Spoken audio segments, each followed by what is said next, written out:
It's all about viewing figures and audience share. The BBC has been doing well of late. BBC One currently takes 32% of the audience, BBC Two 12%. ITV's share has been shrinking, but is still the most watched single channel at 34%. Channel 4 is up a little at 11%. Satellite and cable has grown to 11%. Channel 5 is hoping for an audience share of 5% within a year. A new channel means additional threat to your audience. But I don't see them any more than a minority channel. I don't see them taking a big audience share as BBC Two or Channel 4. I think it'll be far less than that. They've set themselves a target of around 5%. I think they will be lucky to get to that, very lucky indeed. Some of ITV has rubbished us consistently, month after month, on the basis that maybe we can do them some commercial damage. What does it cost us? And I think it has cost them. I think it's cost them respect in the advertising industry. And I think people have now worked out that if ITV is worried by Channel 5, it's because we've got to be taken seriously. We're an important competitor, and maybe they'd have been better off ignoring us. Channel 5 joins the television club 15 years after Channel 4.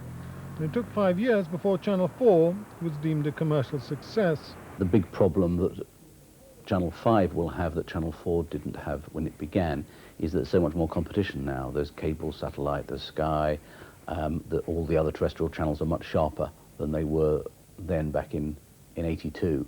And they've got to get people to press that fifth button. And the big question is, do they have enough high-quality, original, interesting programs that compel people to press the button?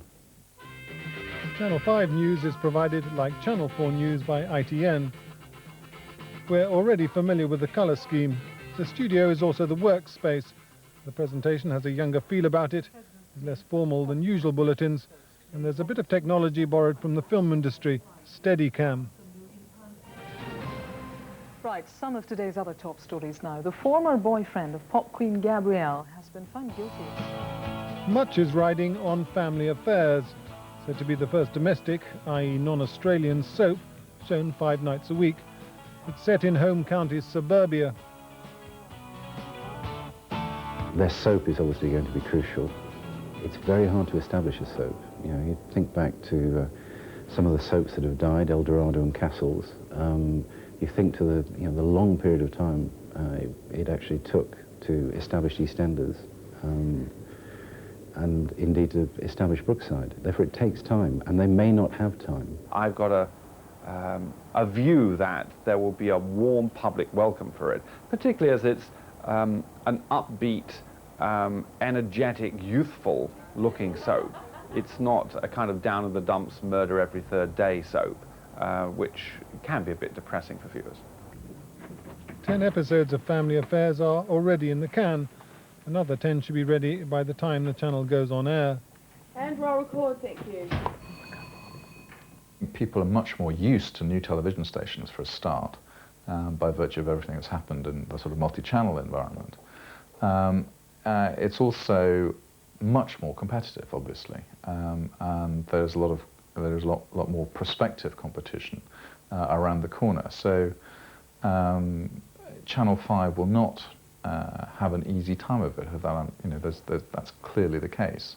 One of the key issues to making money out of this is to look to the shareholders of Channel 5 and indeed all other broadcasters. At the end of the day, whilst there will be lots and lots and lots of channels, the ownership will be concentrated amongst a relatively small number of players who will be making money out of Britain's most popular pastime, watching television. For Pearson and United News and Media, Channel 5 is only one part of a large media portfolio. Channel 5 starts looking for an audience from Easter Sunday.